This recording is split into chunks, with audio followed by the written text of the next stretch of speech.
I was 60 years old, standing in my son's lavish housewarming party, overflowing with pride. Everyone said he was a financial genius, a man who had turned smart investments into a fortune before 35. Then my wife suddenly grabbed my arm, her face drained of color. "We need to leave, right now." I froze. "Why? What's going on?"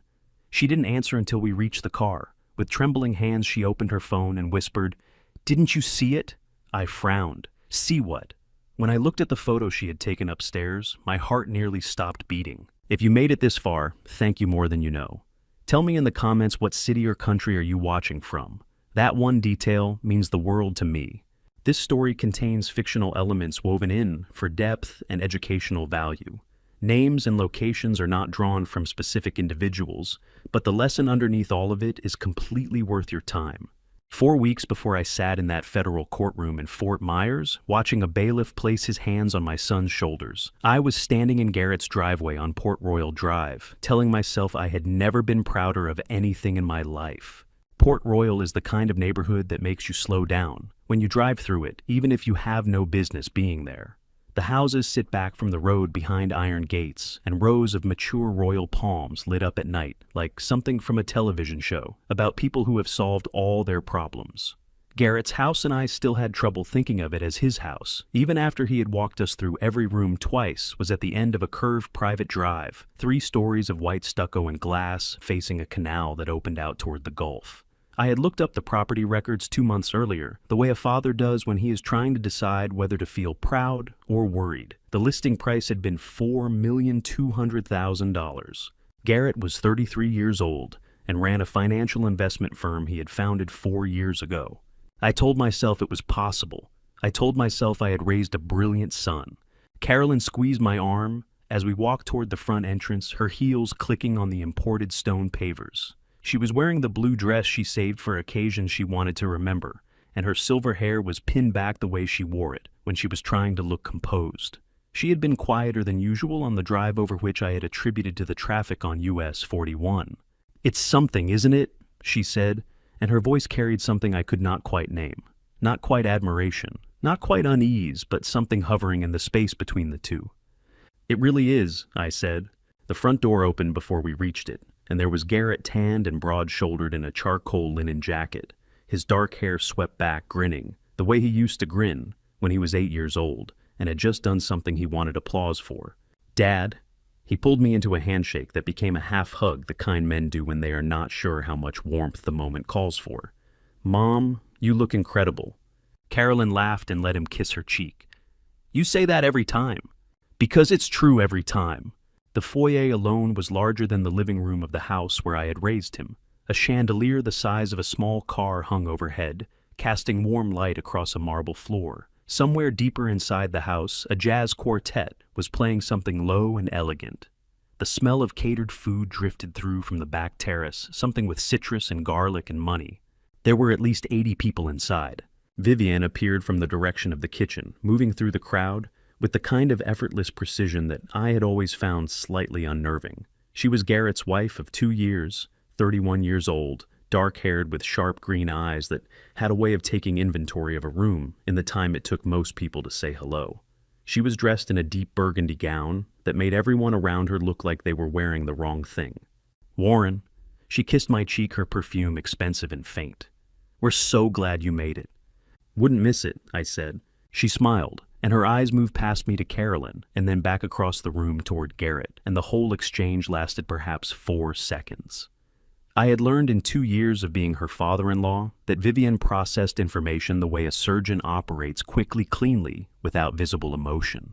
Garrett steered us toward the back terrace where the real party was happening. A bartender in a white jacket was working a marble-topped outdoor bar. Beyond the terrace, the canal shimmered under string lights, a small motorboat tied to the private dock. The catering staff moved through the crowd with trays of champagne and small plates of food that looked too beautiful to eat.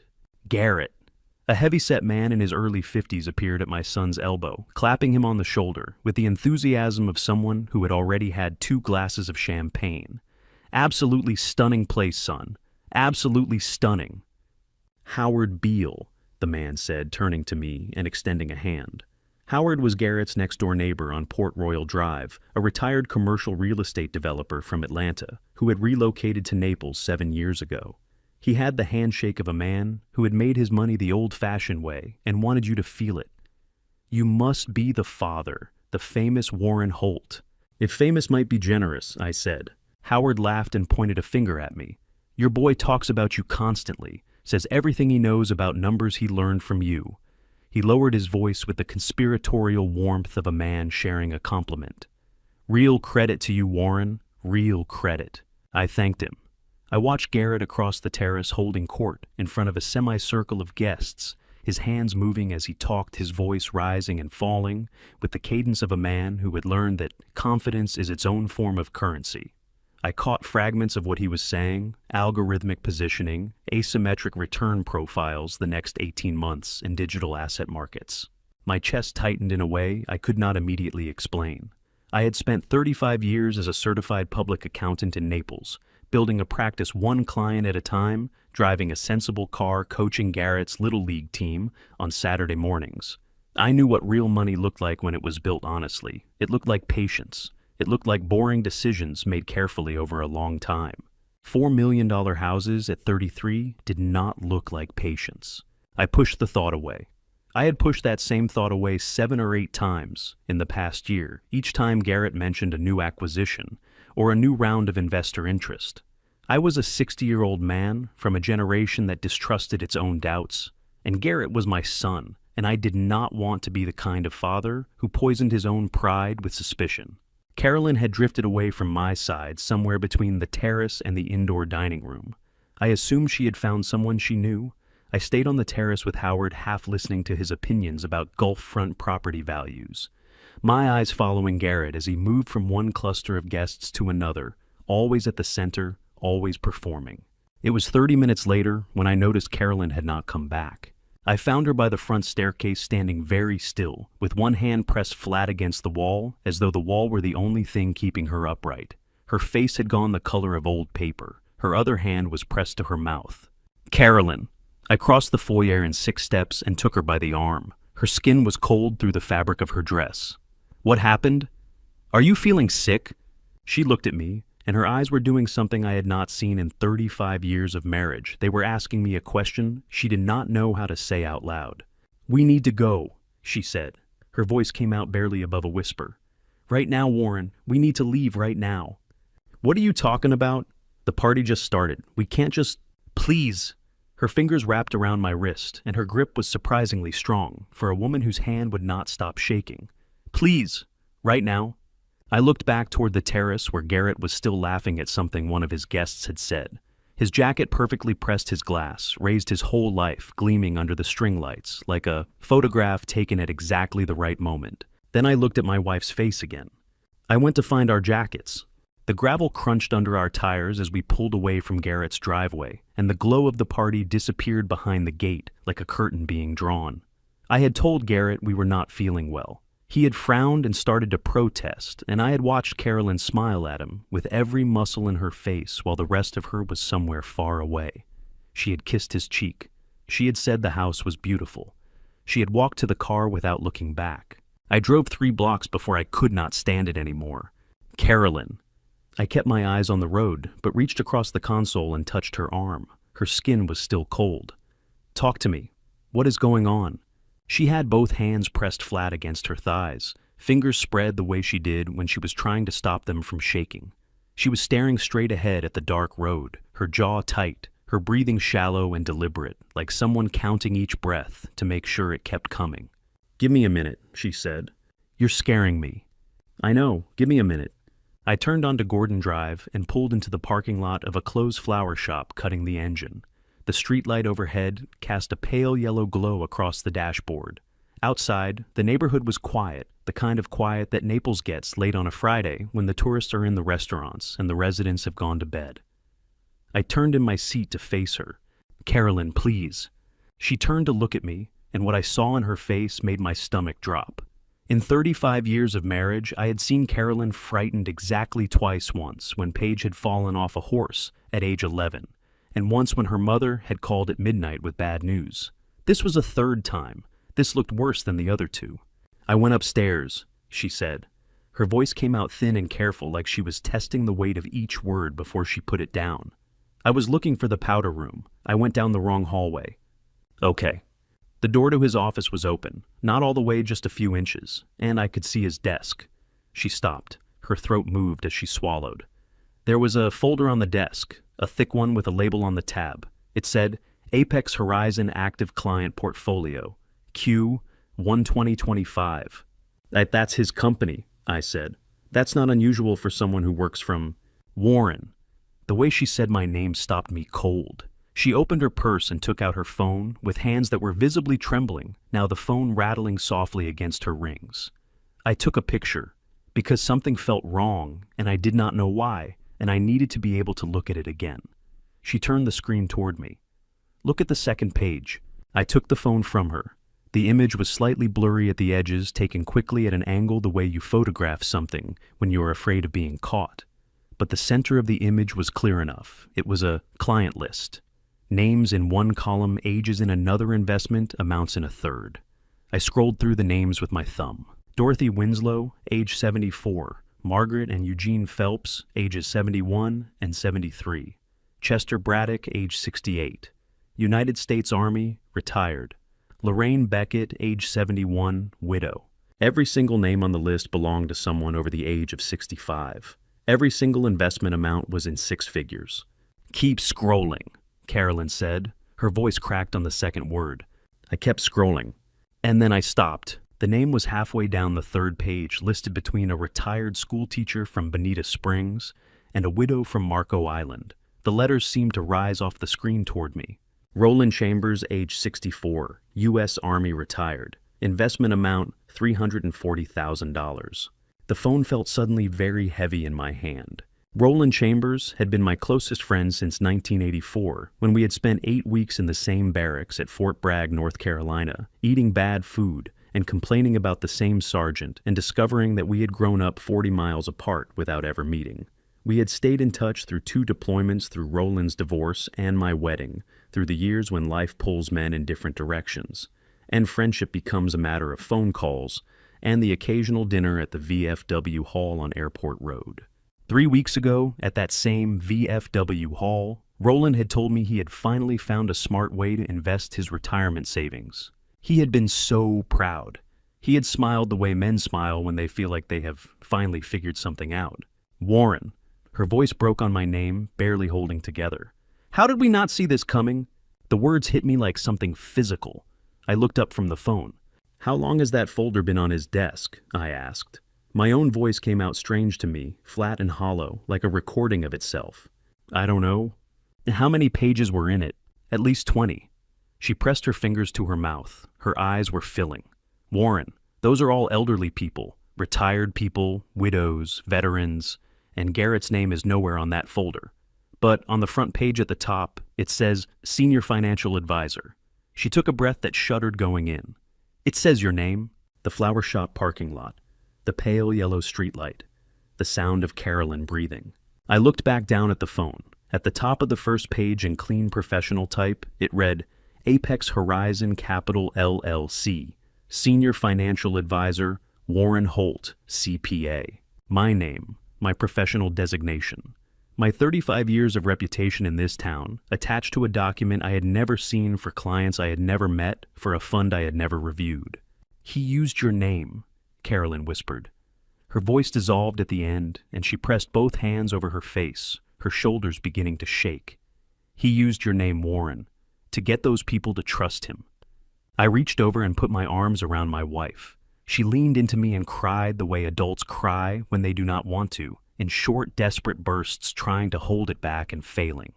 I held her and stared over her shoulder at the dark street and thought about Roland Chambers sitting in the VFW hall 3 weeks ago, smiling that proud smile. I had no words, not yet. I had only the weight of what I was holding and the terrible dawning understanding that I had not yet seen the bottom of it. By the time we got home, Carolyn had stopped crying. That was almost worse. She moved through the house, quietly changed out of her blue dress, folded it over the back of the bedroom chair, with the careful precision of someone who needed to do something with their hands. She sat on the edge of the bed for a long moment, her back straight staring at the wall. Then she said she was going to lie down, and I said that was a good idea, and neither of us believed a word of it. I went to the kitchen. The clock on the microwave read 11:47 when I sat down at the table. It read 2:13 when I was still sitting there, my coffee long, cold in front of me, the house breathing quietly around me, the way old houses do late at night. I had been going back through every conversation I could remember having with Roland over the past year. Every phone call, every dinner at the VFW hall, every time his name had come up. I kept landing on the same moment that evening 3 weeks ago, when Roland had leaned across the table with that particular expression he got when he felt he had finally gotten something right and said, "Warren, I think I found a real one this time. Smart guys running it, good track record. And they said you were personally involved in reviewing the portfolios." I had not been paying full attention. I had been watching the game on the television above the bar. I had said something like, "That sounds promising, Roland," and changed the subject, and Roland had smiled and ordered another beer. He had said my name was on the portfolio. I had not heard him say it, or I had heard it and let it wash past me, the way you let things wash past you when you are tired and comfortable and not looking for trouble. My chest hurt in a way that had nothing to do with my heart. I got up and opened my laptop on the kitchen counter, typing the name of Garrett's company into the search bar. Apex Horizon Capital, LLC. The website loaded immediately clean, white design, professional photography, the kind of site that costs real money to build. Photographs of a gleaming office, testimonials from satisfied clients. A biography page with a professional headshot of Garrett in a dark suit, smiling with the easy confidence of a man who has never doubted himself for a single morning. And there, listed beneath Garrett's name under the heading Advisory Board, was mine. Warren Holt, CPA, Senior Financial Advisor, 35 years of accounting experience in Southwest Florida. My hands gripped the edge of the counter. My knuckles went white against the granite. The kitchen seemed to tilt slightly the way rooms do when your body understands something before your mind catches up. I had never agreed to this. I had never been asked. I had never reviewed a single document for Apex Horizon Capital, never attended a meeting, never spoken to a client, never signed anything that would place my name on that website. I scrolled down to the testimonials. The third one stopped me cold. Roland C. U.S. Army, retired Naples, Florida. When I found out Warren Holt was personally overseeing the investment strategy, I knew my money was in good hands. Best financial decision of my life. A sound came out of me that I did not recognize, something between a groan and a sharp exhale forced up from somewhere in my chest. I pressed my fist against my mouth and stood there in my kitchen at 2 a.m, with the refrigerator humming and the ceiling fan turning slowly overhead, and my son's company website glowing on the laptop screen, and I thought about 64-year-old Roland Chambers handing over $340,000 because he trusted my name that I had spent 35 years building one honest return at a time. I called Roland. It was too late, far too late, but I called anyway, standing at the kitchen window, looking out at the dark yard. 4 rings, his voicemail, his voice on the recording, gruff and warm, the same voice that had talked me through 2 deployments and 1 very bad winter in 1987. I hung up without leaving a message. What would I have said? I heard Carolyn's footsteps on the stairs. She appeared in the kitchen doorway in her robe, her silver hair loose around her shoulders, her eyes swollen and red-rimmed, in a way that told me she had not come close to sleeping either. "You found the website?" she said, looking at the laptop. "Yes." She crossed the kitchen and stood beside me, looking at the screen. Her hand found my arm. Her fingers pressed in, not gently. "Warren." Her voice was rough and low. "Now, how long do you think this has been going on?" "I don't know." "How much money are we talking about altogether? Not just Roland, all of them." "I don't know that either, not yet." She made a sound of frustration low in her throat. Not at me, I understood, but at the impossibility of standing in your own kitchen at 2 a.m, trying to measure the size of a disaster your child has made. Her eyes filled again, and she blinked hard, pressing her lips together, refusing to let it take her a second time tonight. "What do we do?" she asked. I closed the laptop. The kitchen went darker without the screen glow, just the small light over the stove. I looked at my wife's face, the face I had looked at every morning for 35 years, and I felt something harden in my chest. Not anger, not yet. Something quieter and more durable than anger. Something that felt like a decision forming before I had the words for it. "Tomorrow," I said, First thing tomorrow. She nodded, her jaw tight, her chin lifted. That was Carolyn. Even now, even in this kitchen at 2 in the morning, with her eyes raw and her hands unsteady, she lifted her chin. We had just turned to go back upstairs when my phone buzzed on the table. A text message from a number I did not recognize. 3 sentences, no greeting, no name at the bottom. Mr. Holt, my name is Shelby Marsh. I work for your son. I think you need to know something, but not like this. Not tonight. Please don't call this number. I'll reach out again. I read it 3 times. Then I set the phone face down on the table and stood in my kitchen with my heart hammering against my ribs, staring at the small light over the stove, while upstairs my wife lay awake in the dark waiting for morning. Shelby Marsh. I did not know the name. I did not know what she knew, or how much of it, or what it would cost her to say it out loud. But something in those few careful sentences, the precision of them, the controlled fear underneath them, told me that whatever Carolyn and I had found tonight was only the edge of something much larger and much darker than a folder left open on a desk. I did not sleep, not 1 hour. Delnor Wiggins Pass. State Park sits at the western edge of Naples, where the land gives up trying to be land and surrenders itself to the Gulf of Mexico. I had been coming here since 1991, the year I moved my accounting practice down from Fort Myers and needed somewhere quiet to think. The parking lot opens onto a wide beach of pale sand, and in the early morning, before the tourists arrive with their coolers and their umbrellas, the place belongs entirely to the pelicans and the light. Roland Chambers was already sitting on the second bench from the parking lot when I pulled in at 6:30 that Sunday morning. He was a broad-shouldered man who had carried his military posture into his 60s, the way some veterans do, back straight, feet flat on the ground, hands resting on his knees. His hair had gone completely white in the last few years, cut close the way he had worn it since basic training. He was looking out at the water, and he did not turn around when he heard my footsteps on the path, but I saw his shoulders rise and then drop with a long, slow breath. I figured it would be you, he said. I sat down beside him. The Gulf was flat and pale green that morning, the horizon barely distinguishable from the sky. A brown pelican dropped out of nowhere and hit the water 20 yards out with a sound like a small explosion, then rose again with something silver in its bill. When did you get my voicemail? I asked. About 4 this morning. He turned to look at me then, and what I saw in his face made my throat tighten immediately. Roland Chambers had survived 2 combat deployments, a divorce, and the death of his only brother. He was not a man who showed pain easily, but his eyes that morning were the eyes of someone who had been awake all night with something he could not put down. I figured if Warren Holt was calling me at 2 in the morning after not answering my messages for 3 weeks, something had gone wrong. Roland, I stopped, started again. I need you to tell me exactly what happened, from the beginning. How Garrett approached you, what he told you, what you signed. All of it. He looked back at the water. His jaw worked for a moment. Then he started talking. It had begun 8 months ago, he said, at a financial planning seminar held at the Hilton on 5th Avenue South. Garrett had been one of the presenters, polished articulate, full of specific numbers and confident projections. After the seminar, Garrett had approached Roland personally, had mentioned my name within the first 2 minutes, had said that his father, Warren Holt, the CPA, the man Roland had known for 40 years, had personally reviewed and approved the investment framework for Apex Horizon Capital, had said that Roland, as the son of a man his father respected deeply, would receive a preferential rate. Roland's voice stayed steady as he described signing the initial paperwork. $340,000.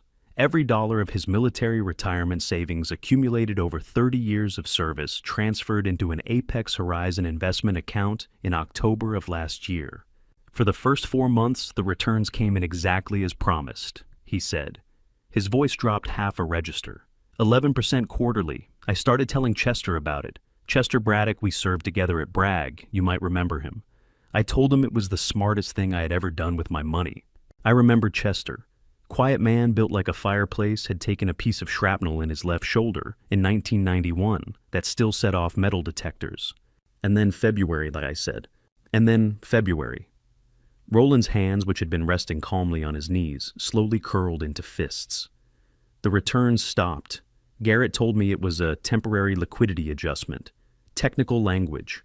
I looked some of it up, and it sounded plausible enough that I talked myself into waiting. Then March came, and there was still nothing, and when I tried to call the office directly, I kept getting forwarded to a voicemail that nobody returned. He stopped talking.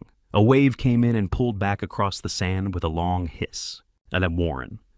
His voice cracked on my name just slightly, just once, the way a strong man's voice cracks when he has held something too long, and his grip finally slips. He told me you were involved. He looked me in the eye, and he used your name, and I believed him because you are the most honest man I have ever known in my life.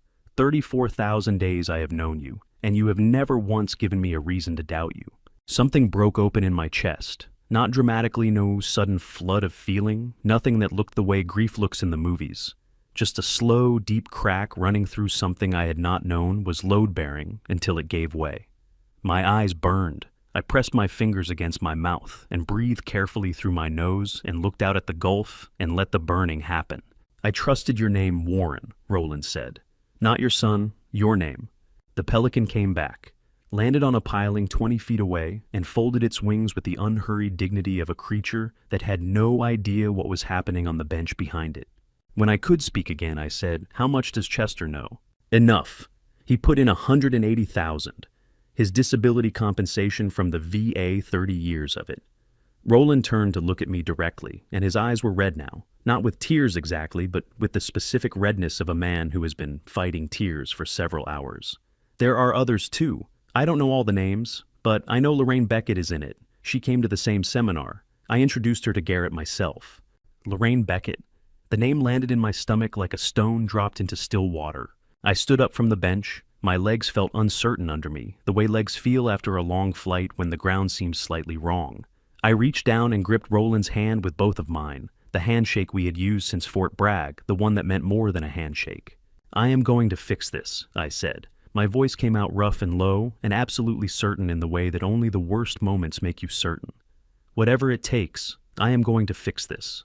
Roland looked up at me. His chin was trembling just barely, just enough. "How?" he asked. I did not have an answer for him yet, but I knew one thing with complete clarity as I walked back across that pale sand toward the parking lot.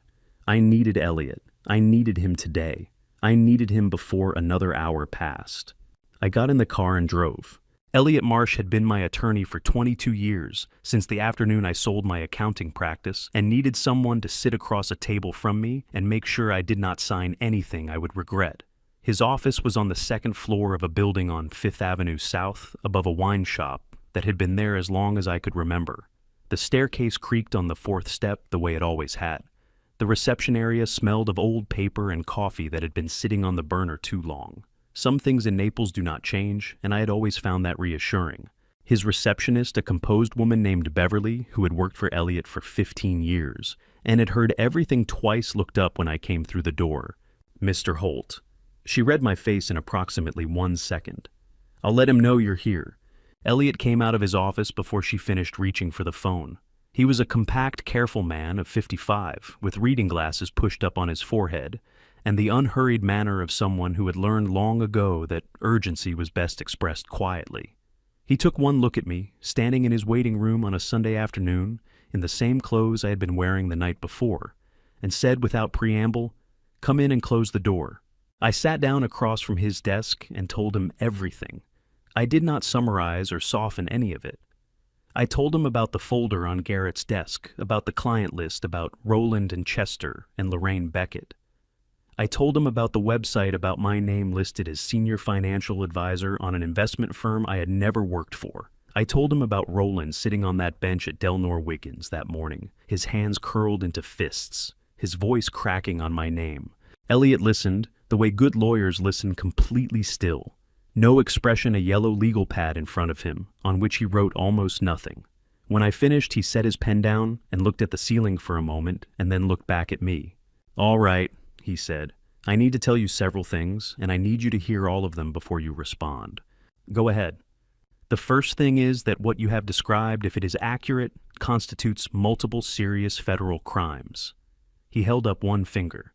"Securities fraud, under Title 18 of the United States Code, Section 1348. That is the deliberate deception of investors in connection with the purchase or sale of securities. Your son's company was selling investment products. If those products were fraudulent, that is a federal felony carrying up to 25 years in prison." A second finger. Wire fraud, section 1343 of the same title.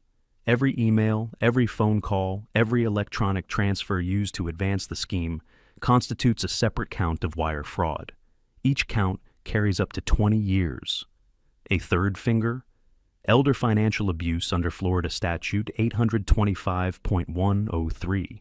Any person who knowingly obtains the funds of an elderly person defined in Florida as 65 or older through deception or misrepresentation faces enhanced criminal penalties under state law, in addition to federal exposure. I had known some of this already in the abstract way a CPA knows the edges of financial law. Hearing it laid out that precisely applied to my son's name felt like standing under cold water.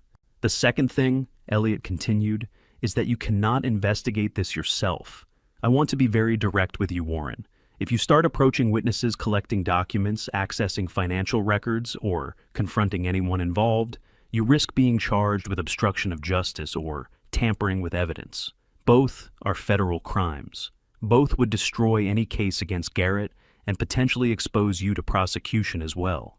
He leaned forward slightly. You have to do this the right way.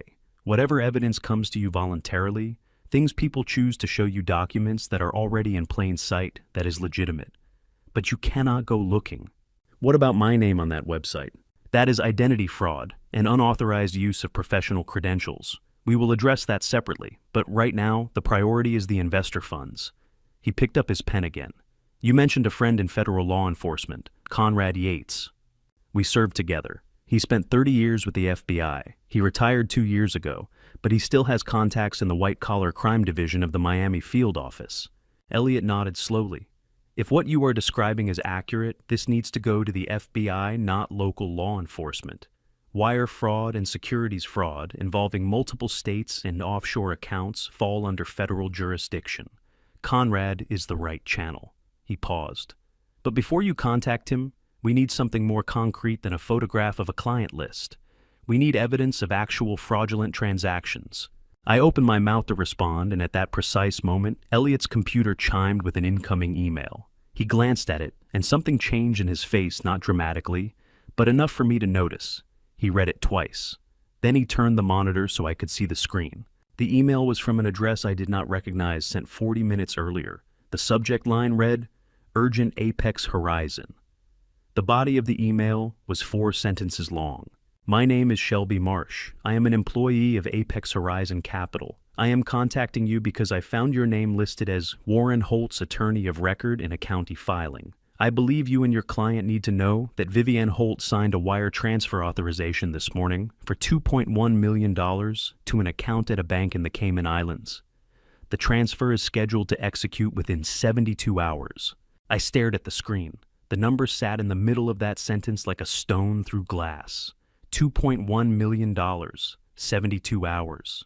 She is the same person who contacted you last night, Elliot said quietly. Yes. He took his glasses off his forehead and put them on and read the email a third time. When he looked up, his expression was the calmest I had ever seen it, which told me he understood exactly how serious this was. 72 hours, he said. I looked at the clock on his wall, 4:17 in the afternoon on a Sunday. And then we start tonight, I said. Elliot was already reaching for his phone.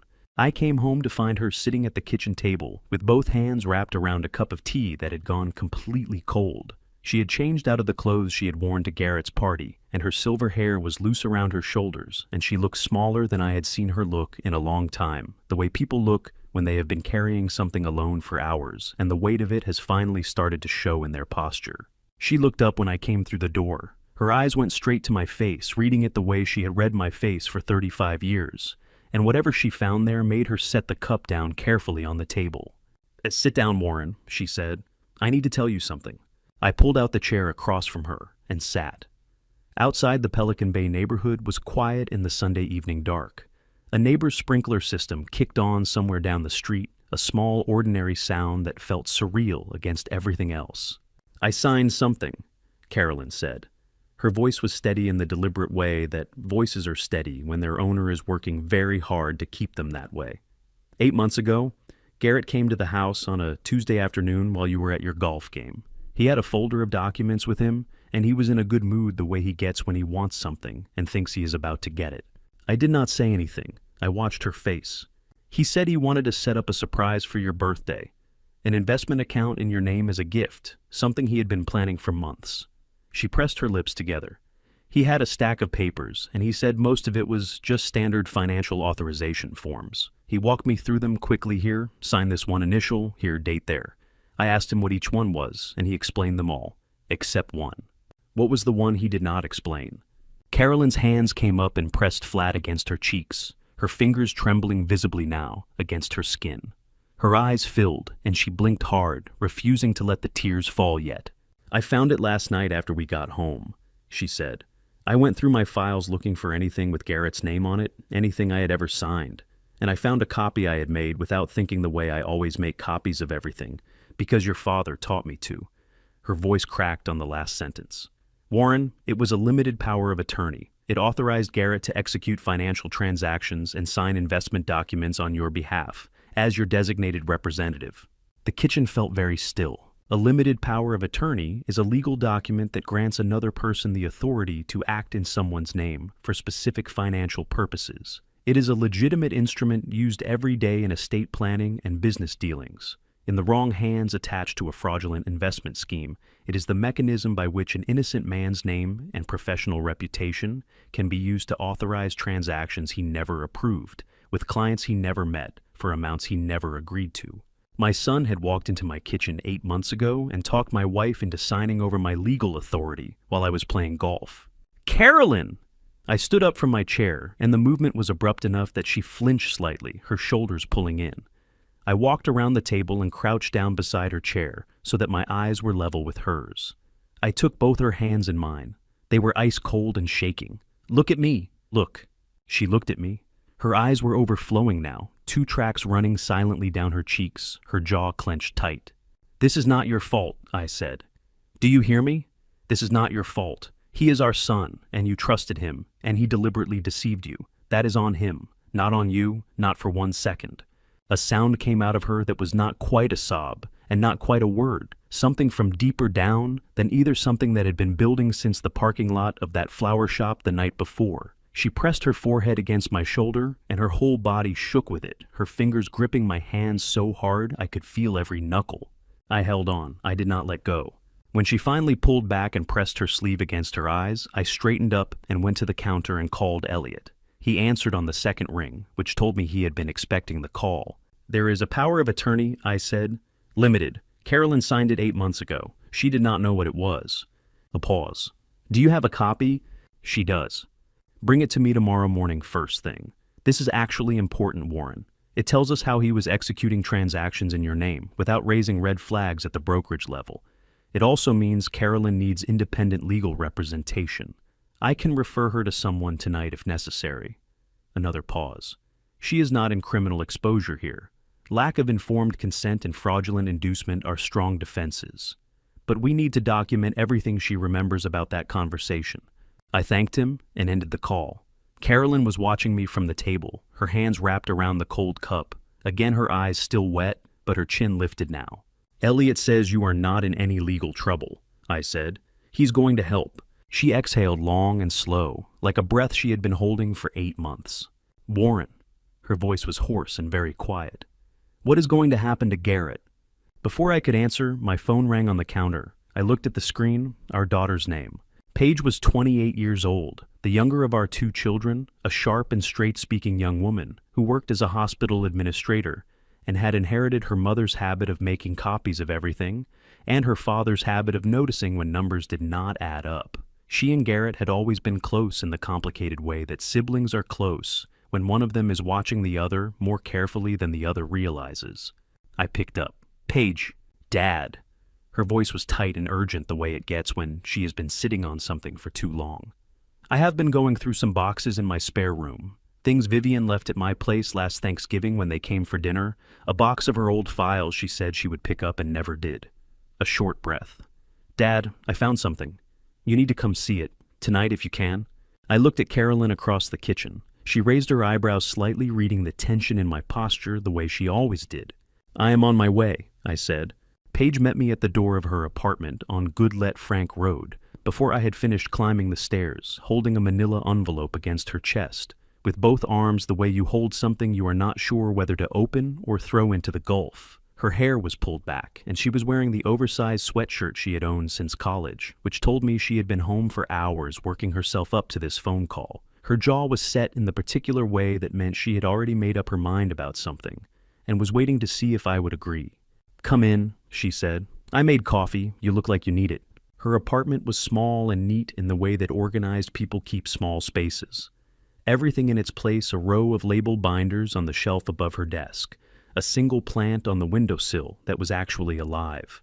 She had cleared her kitchen table and spread several documents across it, waited at the corners with her coffee mug and a stapler and 2 books. I sat down. She poured coffee without asking how I wanted it, because she had known for 28 years how I wanted it, and sat across from me. "I want to show you something before I tell you what I think it means," she said, "because I need you to see it first and tell me I am not imagining things." She slid a document across the table toward me. It was a photocopy of an insurance contract, yellowed slightly at the edges, the kind of paper that had been folded and unfolded many times. The name on the policy was Victoria Mercer. The address was in Savannah, Georgia. The date was 11 years ago. "Keep going," Paige said. Behind the insurance contract was a letter on the letterhead of the Georgia Department of Insurance addressed to the same Victoria Mercer at the same Savannah address. The letter was formal and precise in the way that government correspondence is when it is describing something serious. It informed Ms. Mercer that her case had been referred to the Fraud Investigation Division following a complaint regarding a life insurance claim submitted in connection with the death of a policyholder identified as her business partner. The investigation had been opened. Ms. Mercer was advised to retain legal counsel. Behind that letter was a second one dated 4 months later. The investigation had been closed due to insufficient evidence. No charges had been filed. I set the letters down on the table. My hands were steady, but my chest was not. "Now look at this," Paige said. She placed a single sheet beside the letters, a photocopy of a Florida driver's license application dated 8 years ago. The applicant had listed a previous legal name, Victoria Mercer, the new legal name being requested Vivienne Cross. 2 years after that, according to the marriage certificate Paige placed beside the license application, Vivienne Cross had become Vivienne Holt. I sat back in my chair. The apartment was very quiet. The refrigerator hummed. Outside on Goodlet Frank Road, a car passed with its radio on something with a heavy bass line and then faded away. "She changed her name before she came to Florida," Paige said.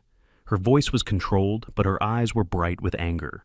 Not the hot, explosive anger of someone who has just been surprised, but the cold, focused anger of someone who has been suspicious for a long time and has just been proven right. She was investigated for insurance fraud in Georgia. The case was dropped, but the investigation happened, and then she became someone else and moved here and married my brother. "Does Garrett know?" I asked, though I already suspected the answer. Paige pressed her fingers against the edge of the table. "I think he has known for a long time. I think she told him early on, maybe even before they got serious. And I think she made sure he understood that knowing made him responsible, that if he ever said anything, he was admitting he had helped cover it up." She looked at me steadily. She did not trap him with love, Dad. She trapped him with a secret. The understanding of it moved through me slowly, the way cold water rises. I thought about Garrett at that party 2 nights ago, the performance of it, the practiced confidence, the way he had moved through his own home, like an actor who had memorized every line but was still slightly afraid of forgetting one. I had read that as arrogance. Now I wondered how much of it had been fear dressed up in a linen jacket. "He could have come to me," I said. My voice came out rougher than I intended. "I know." Paige's expression softened for just a moment, just long enough for me to see the grief underneath the anger. "But he was 28, and he was in love, and she had him convinced that going to anyone was the same as going to prison." She paused. "That does not make what he has done to those people acceptable. I want to be clear about that. Roland lost his retirement, Dad. Chester lost 30 years of disability payments. That is real, and it is not excusable." Her voice hardened again. "But I think Garrett is as much a prisoner in that house as anyone Vivienne has ever defrauded." I picked up the driver's license application and looked at the photograph. The woman in it was younger, her hair a different length, but the sharp green eyes were unmistakable. The eyes that had taken inventory of every room she entered. The eyes that had looked at me at that party 2 nights ago and registered me in approximately 4 seconds and moved on. I had thought she was remarkable. "I need to take these," I said. "I made copies," Paige said immediately, which was so entirely her that despite everything I almost smiled. She slid a second envelope across the table. "Originals stay with me. You take the copies to whoever needs them." I stood up and put the envelope in my jacket pocket. My mind was already moving forward to Conrad, to the timeline, to the 72 hours that Elliot's clock was counting down. "Dad!" Paige's voice stopped me at the door. I turned. She was still sitting at the table, her hands flat on the surface in front of her, her eyes wet now in a way she was working hard not to acknowledge. "Is there any version of this where Garrett comes out of it, okay?" I looked at my daughter for a long moment, at the set of her jaw and the brightness of her eyes and the way she was holding herself together with both hands. "I don't know yet," I said, "but I'm going to do everything I can to find out." I drove home through the Sunday night streets of Naples with the envelope on the passenger seat beside me and the weight of what I now knew pressing down on everything else.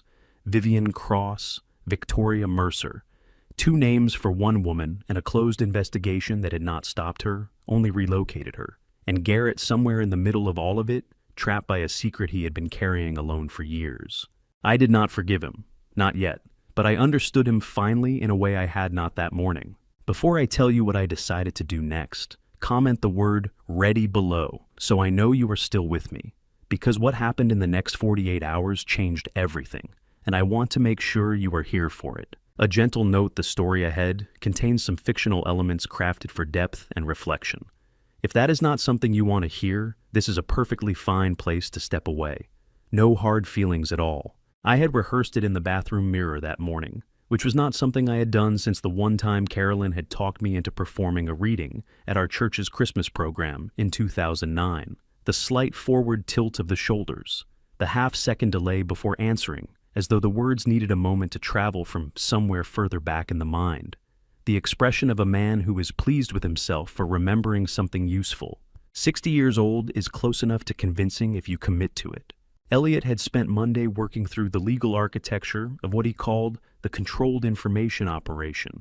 In plain language, it meant this: with Conrad's preliminary involvement and the FBI's informal awareness of the situation, Elliot had established a legitimate shell investment account under a fictional fund name, Hutchinson Gulf. Partners registered properly with the state of Florida, with Warren Holt listed as the account holder. The account held no real investor money. It existed solely as a destination. If Garrett chose to move funds into it, that movement would constitute wire fraud executed by Garrett himself on the record with full documentation. Every dollar that touched that account would be traceable evidence. In Florida, recording a conversation without all parties' knowledge is generally prohibited, but Elliot had explained one critical exception. Under Florida Statute 934.032c, it is lawful for a person to record a conversation if they are a party to that conversation, and the purpose is to obtain evidence of a criminal act. Warren was a party to the lunch. The purpose was to document fraud. Elliot had confirmed it was legal. I had placed my phone in my shirt pocket that Tuesday morning with the recording application running before I left the house. Campiello on 5th Avenue South was warm at noon, the way good Italian restaurants are warm. Amber light, the smell of garlic and olive oil, the comfortable noise of a lunch crowd going about ordinary business. I arrived 12 minutes early and took a corner table with my back to the wall, which was a habit I had developed in the Army and never lost. Garrett came through the door at 12:02, spotted me immediately, and crossed the room with the long-strided confidence of a man who moved through the world as though it had been arranged for his convenience. He was wearing a pale blue shirt with the sleeves rolled to the elbows and the kind of watch that costs more than most people's cars. He looked as he almost always looked, like everything was going exactly according to plan. He bent down and gripped my shoulder as he sat, the way younger men do with older fathers when they are feeling generous. "Dad, you look good. How's Mom?" "She's well," I said. "Tired. You know how she gets in the heat." He nodded, scanning the menu with the distracted efficiency of a man who already knew what he was going to order. We talked about nothing for a few minutes: the drive down from Pelican Bay, the construction on Airport Road, whether the Rays had any chance this season. I ate my soup. I let him order the branzino. I waited until he had taken his first bite and settled back in his chair with the particular relaxed confidence of a man who feels completely in control of his afternoon. Then I leaned forward, slightly dropped my voice to the register of a man sharing something he did not share easily, and said, "I want to ask your opinion on something. Financial. I have a situation I'm not sure how to handle." Garrett's eyes sharpened with interest. He set his fork down. "Of course. What's going on?" "Old Bob Hutchinson. You remember Bob from the Pelican Bay golf group? Heavyset fellow. Used to wear that terrible orange hat. He called me last week. He's been involved with a private equity fund up in Sarasota for the past 3 years. Something to do with Gulf Coast commercial real estate and short-term bridge lending. He says the returns have been outstanding, 11–12% quarterly. I shook my head slowly as though the number both impressed and confused me. He wants me to put in $500,000, says there's a minimum for existing members introducing new capital. Garrett was very still now. Not the stillness of disinterest, the stillness of a predator that has heard something move in the grass. "What kind of fund structure?" he asked. His voice was careful and professional, but underneath it something had come alive that had not been alive 30 seconds ago. "Private placement," he said. "Limited partnership. Something about a Regulation D exemption from SEC registration." Bob explained it, but you know me. I never kept up with the security side of things. I rubbed the back of my neck with the mild bewilderment of a man encountering terminology slightly above his pay grade. "He says the minimum is $500,000 and the window closes at the end of this month." Garrett picked up his fork again, set it down again. His eyes moved to the middle distance the way eyes do when a mind is running calculations. "Dad." He leaned forward. "I want to be honest with you. That structure you're describing, Regulation D private placement, high quarterly returns closing window, those are features I see a lot in my line of work." He paused, and for one fractured second I thought he was going to warn me. I thought I was going to see something decent surface in him, some residual reflex of the boy I had raised. "It's a very attractive structure. Bob has good instincts if he's been in it 3 years with consistent returns. What's the fund called? Not a warning, an endorsement. Something in my chest collapsed quietly, the way a wall collapses when the foundation beneath it has been gone for a long time, and the structure has simply been waiting for one more thing to lean against it. "Hutchinson Gulf Partners," I said. "I'd like to take a look at the prospectus if you can get Bob to send it." Garrett pulled out his phone and began typing a note to himself, his thumbs moving quickly. "And Dad, if you're serious about moving on, just let me know before you do anything. I might be able to streamline the process. I have relationships with a few of the custodial banks that handle these placements. Could save you time." I looked at my son across the white tablecloth, at his hands moving over his phone screen, at the ease of him, the practiced fluency of it, the way he had just offered to help me invest $500,000 in a fund that he intended to steal from before the month was out. "I'll get you the prospectus," I said. I drove home on US 41 with the windows down despite the heat. At the red light on the corner of US 41 and Golden Gate Parkway, I caught my own eyes in the rearview mirror. They looked older than I remembered. I reached into my shirt pocket and stopped the recording. My phone buzzed before I reached Pelican Bay. Elliot's name on the screen. "He's already asking around about Hutchinson Gulf," Elliot said when I answered. "One of Conrad's contacts flagged an inquiry through a custodial bank in Sarasota. He moved fast." A brief pause. "Conrad needs to know tonight, Warren. We are running out of runway." I said I understood. I drove the rest of the way home without the radio on. Shelby Marsh worked the early shift at the Gordon Drive Coffee House on Wednesday mornings. I knew this because after her text message 4 nights ago and her email to Elliot the following afternoon, I had driven past the place twice, once in the evening and once at dawn, trying to decide whether approaching her directly was the right thing to do, or whether I was about to make everything worse. Elliot had been clear on the boundary. I could not solicit evidence. I could not pressure a witness. But if someone chose of their own free will to sit across a table from me and say what they knew, that was a different matter entirely. The distinction felt thin in the early morning dark of my car on Gordon Drive, but it was the distinction I had. The coffee house was a narrow storefront with 6 tables and a hand-painted sign above the door, the kind of place that had survived 20 years in Naples by being exactly what it was and nothing more. I went in at 7:15 and ordered a black coffee from the young man behind the counter and took the table nearest the window facing the door. Shelby came out of the back 10 minutes later, carrying a tray of pastries for the display case.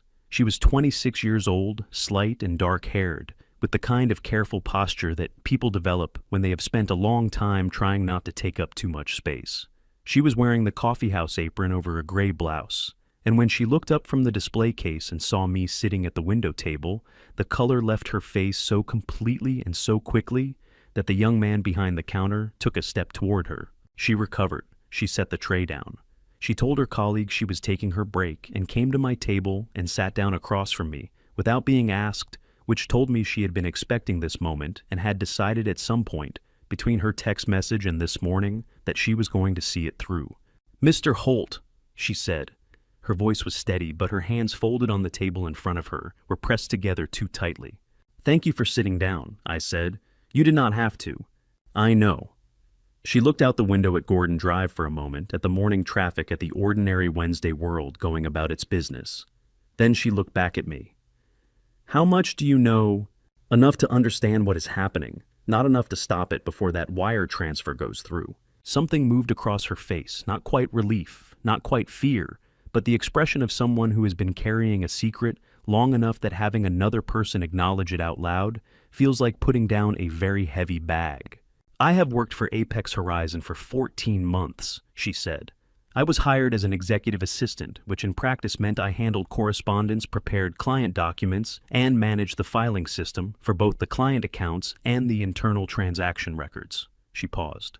8 weeks ago, I was asked to prepare a batch of quarterly statements for a group of clients. The returns listed on those statements did not match the actual transaction records I had access to in the internal system. The numbers going out to clients were higher than the numbers actually being generated. "You understood what that meant," I said. "I have a finance degree from Florida Gulf Coast University," she said quietly. "Yes, I understood what it meant." "Did you say anything to Garrett?" Her jaw tightened. I asked him about the discrepancy. He told me it was a rounding methodology difference between two reporting systems and that I should not worry about it. She exhaled slowly through her nose. That night, Vivian called me directly.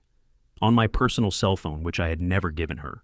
She told me that employees who created unnecessary complications for the company tended to find the job market in Naples very difficult. A short, humorless breath. She knew where I lived. She mentioned my street by name. My hand tightened around my coffee cup, the heat of it pressed into my palm. "That is when I made the backup," Shelby said. "I stayed late 2 nights later and copied the entire transaction database onto an external drive. Every client account, every internal transfer, every wire instruction for the past 2 years. I did not know what I was going to do with it. I just knew that if something happened and I did not have it, I would never be able to prove what I had seen." She looked at me directly. "I have been sleeping with it in my nightstand ever since. I'm Shelby." I leaned forward slightly. "I want you to know something before we go any further. There is a federal program called the SEC Whistleblower Program, established under the Dodd-Frank Act. It provides legal protection to employees who report securities violations to the Securities and Exchange Commission or to federal law enforcement. You cannot be fired, demoted, or threatened for coming forward, and in cases involving significant fraud, whistleblowers are entitled to financial compensation, between 10 and 30% of any sanctions over $1 million collected by the government. I watched her face as I said it. "You would not be doing this alone." Her eyes filled. She blinked rapidly and pressed her lips together and looked at the table, and for a moment I thought she was going to excuse herself and walk back behind the counter, and I would never see that drive. Her shoulders rose and fell with a breath that shook slightly going out. Then she reached into the pocket of her apron. The external drive was smaller than I expected, a flat black rectangle about the size of a matchbox, unremarkable in every way. She set it on the table between us and slid it toward me with 2 fingers, the way you slide something across a table when you are not quite ready to let go of it, but have decided to. Anyway, 2 years of records, she said. Her voice had dropped to barely above a whisper. Every transaction, every client, every offshore transfer instruction. She finally let go of the drive. "There is a folder labeled Internal Memos. Read those first." I picked it up and put it in my jacket pocket. It weighed almost nothing. It felt like the heaviest thing I had carried in years. "What happens to me now?" she asked. "Elliot Marsh, my attorney, will contact you today." He will walk you through the whistleblower filing process and make sure you are protected before any of this becomes public. I stood up and pushed my chair back. You did the right thing, Shelby. I know it did not feel that way for 8 weeks, but you did. She nodded once, her eyes still bright, her hands still pressed flat on the table. She did not look entirely convinced, but she looked like someone who had made a decision and intended to stand behind it. I walked out onto Gordon Drive into the Wednesday morning. Sunshine turned my collar up against the Gulf breeze and called Elliot before I reached my car. I have the drive, I said. A pause. Then, get to Lorraine Beckett this afternoon. We need her contract before Conrad will move. Lorraine Beckett lived in a cream-colored bungalow on Thomason Drive in East Naples, 12 minutes from the marina, where her husband had kept his boat for 31 years.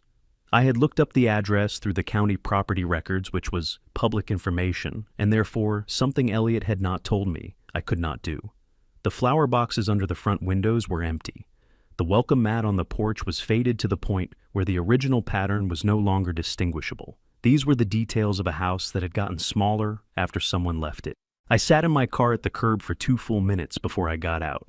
I had no script for this. There was no version of what I was about to do that was not at its core a 60-year-old man walking up to a 71-year-old widow's door to tell her that the money her late husband had spent 31 years helping her save was gone because my son had taken it. I got out of the car. She answered on the second knock. Lorraine Beckett was a small woman with white hair cut short and practical, the kind of face that had once been pretty in a specific open way, and had aged into something better, more particular, more earned. She was wearing a house dress and reading glasses pushed up on her forehead, and she looked at me with the careful assessing expression of a woman who had learned to be cautious about strangers at the door. "Mrs. Beckett," I said. "My name is Warren Holt. I believe you may have done business with my son's company. I am very sorry to come without calling, and I completely understand if you would rather not speak with me, but I needed to come in person." Something shifted in her face when I said my name. Not anger. I had braced for anger and would have accepted it without argument. What I saw instead was something more complicated and harder to look at. A kind of exhausted recognition, as though she had been waiting for this conversation without knowing she was waiting for it. She opened the door wider and stepped back. The living room was small and tidy, with photographs arranged on every flat surface, a younger Lorraine and a broad-shouldered man with a sunburned face and a wide smile standing on various boats in various bodies of water over what appeared to be 3 decades. Frank Beckett, I understood. The same man in 30 years of photographs, getting a little heavier, a little grayer, always grinning the same grin. "Sit down, Mr. Holt," Lorraine said. She sat in the armchair across from the couch, folded her hands in her lap, and looked at me steadily. "I imagine you have questions." "I have an apology first," I said. "Whatever you tell me, whatever happened, I want you to know that my name was used without my knowledge or my consent. I never reviewed any investment portfolios for Apex Horizon Capital. I never spoke to any clients. I never authorized anyone to use my name or my professional credentials in connection with that company."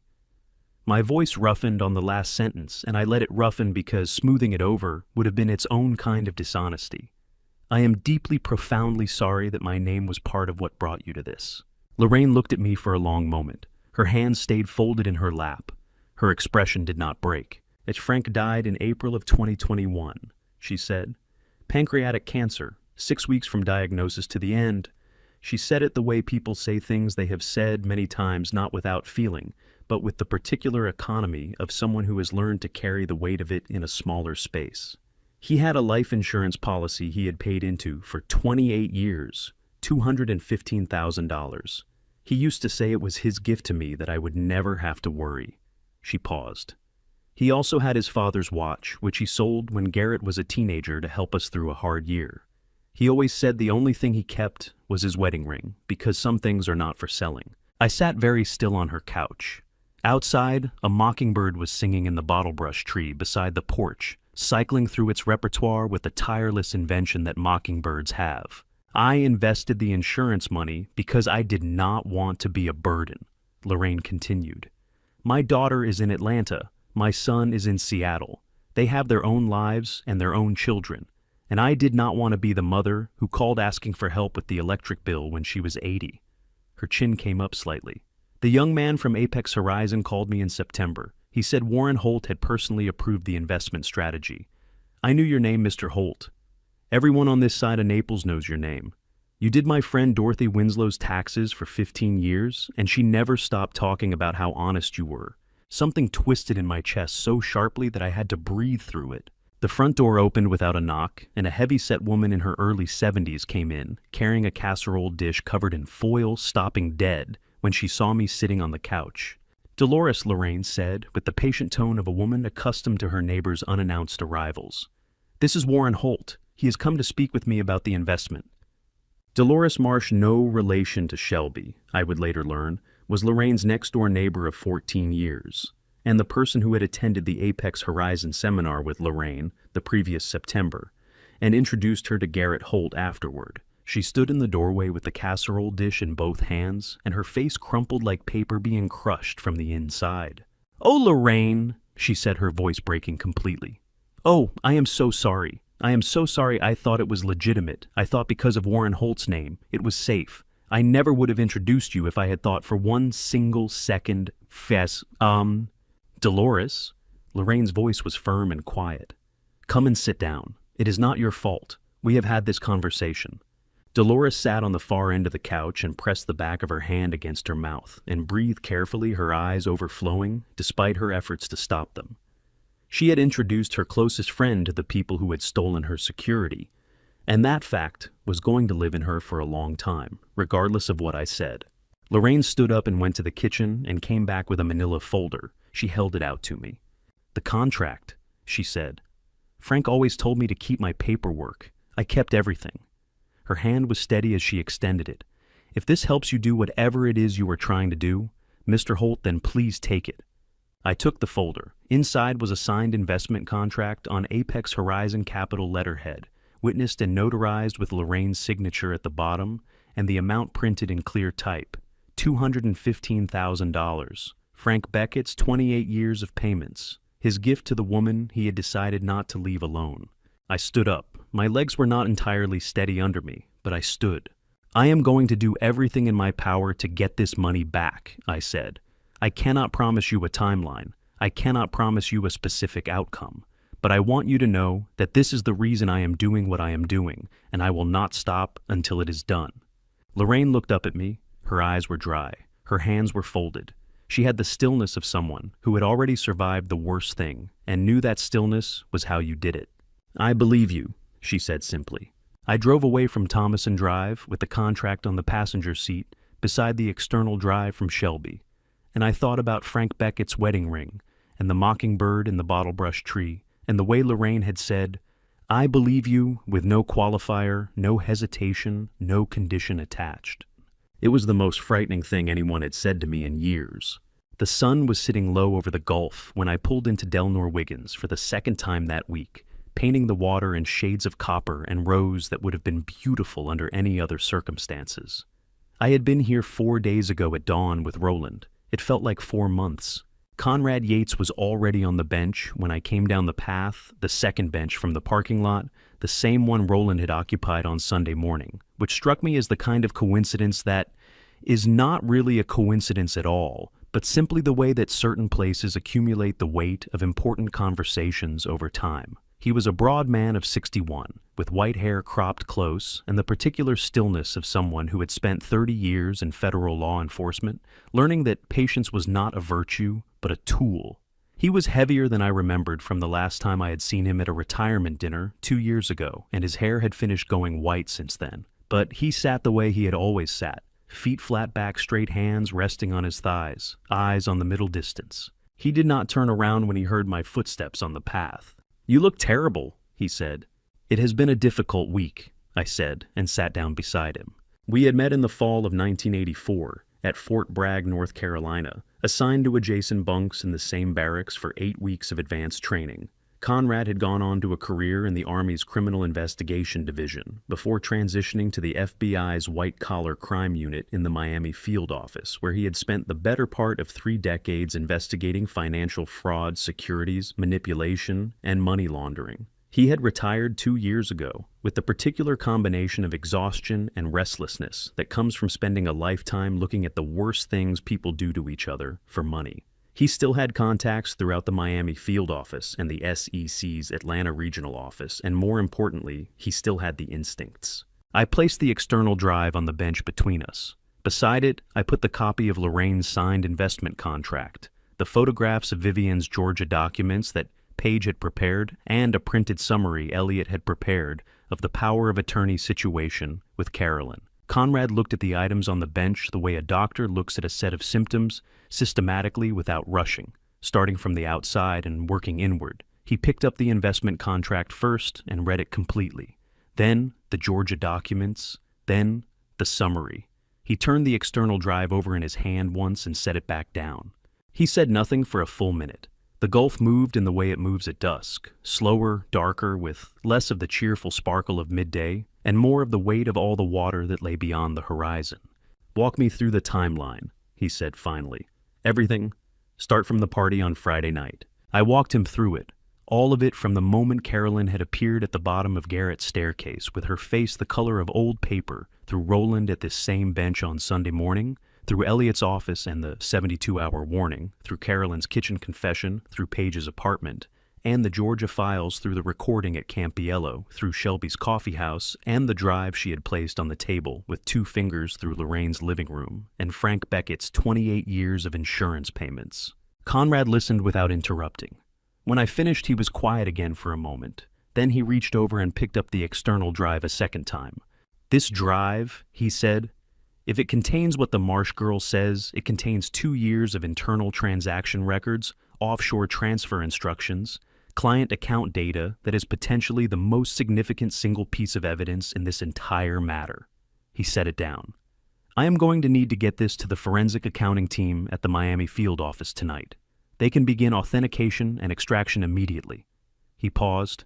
"Shelby Marsh needs to be formally interviewed as a cooperating witness. Has she been in contact with Elliot Seabold? It mean Westeros Bundery. He called her this afternoon." "Good. She needs to stay away from the Apex Horizon offices as of today. She should not return for any reason." He picked up the Georgia documents. "The Vivian Cross situation is significant. A prior fraud investigation, even one that was closed without charges, establishes pattern of conduct. Federal prosecutors will use that to argue she has a history of this behavior, and that the Naples operation was not an isolated incident." He tapped the documents against his knee. "That substantially increases her criminal exposure. What about the wire transfer? The $2.1 million to the Cayman Islands?" Conrad turned to look at me directly for the first time since I had sat down. His eyes were the same pale gray they had always been, the color of Gulf water on an overcast morning, and they held the expression of a man who had delivered a great deal of difficult news over the course of a career and had never found an easy way to do it. "The transfer has not executed yet," he said. "We have a window, but warrant to make an arrest that will hold to ensure that the charges cannot be dismissed on procedural grounds. I need one more thing." He leaned forward slightly.